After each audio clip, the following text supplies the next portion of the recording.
নমস্কাৰ আপোনালোকে চাই আছে D24 লাইভ আন এক খবৰৰ সৈতে ষ্টুডিঅ'ত মই পৰিস্মিতা লখিমপুৰত এতিয়া উত্তপ্ত পৰিৱেশ পৰিস্থিতিয়ে বিৰাজ কৰিছে হিন্দু এলেকাত পুনৰ উদ্ধাৰ কৰা হৈছে নিষিদ্ধ মাংস সমগ্ৰ ঘটনাক কেন্দ্ৰ কৰি এতিয়া হাহাকাৰ পৰিৱেশ পৰিস্থিতিয়ে বিৰাজ কৰা পৰিলক্ষিত হৈছে এই মুহূৰ্তত প্ৰতিগৰাকী দৰ্শকলৈ সবিস্তাৰে লৈ আহিছো ৰাজ্যত পুনৰ উদ্ধাৰ হৈছে নিষিদ্ধ মাংস হিন্দু এলেকাত উদ্ধাৰ কৰা হ'ল নিষিদ্ধ মাংস আৰু সমগ্ৰ ঘটনাক কেন্দ্ৰ কৰি এতিয়া লখিমপুৰত উত্তপ্ত পৰিৱেশ পৰিস্থিতিয়ে বিৰাজ কৰিছে এই কাণ্ডৰ লগত জড়িত দুই আদিবাসী দুৰ্বৃত্তক কৰায়ত্ব কৰিছে ৰাইজে লক্ষ্মণ আৰু প্ৰধানক হাতে লুটে ধৰা পেলাই ৰাইজে হিন্দু এলেকাত উদ্ধাৰ কৰা হৈছে নিষিদ্ধ মাংস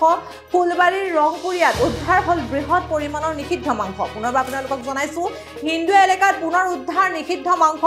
আৰু সমগ্ৰ ঘটনা কেন্দ্ৰ কৰি এতিয়া উত্তপ্ত পৰিৱেশ পৰিস্থিতিয়ে বিৰাজ কৰিছে লখিমপুৰৰ ৰাজ্যত পুনৰ উদ্ধাৰ হ'ল নিষিদ্ধ মাংস ঘটনা কেন্দ্ৰ কৰি নিশা লখিমপুৰত উত্তপ্ত পৰিস্থিতি এই কাণ্ডৰ লগত জড়িত দুই আদিবাসী দুৰ্বৃত্তক কৰায়ত্ব কৰে ৰাইজে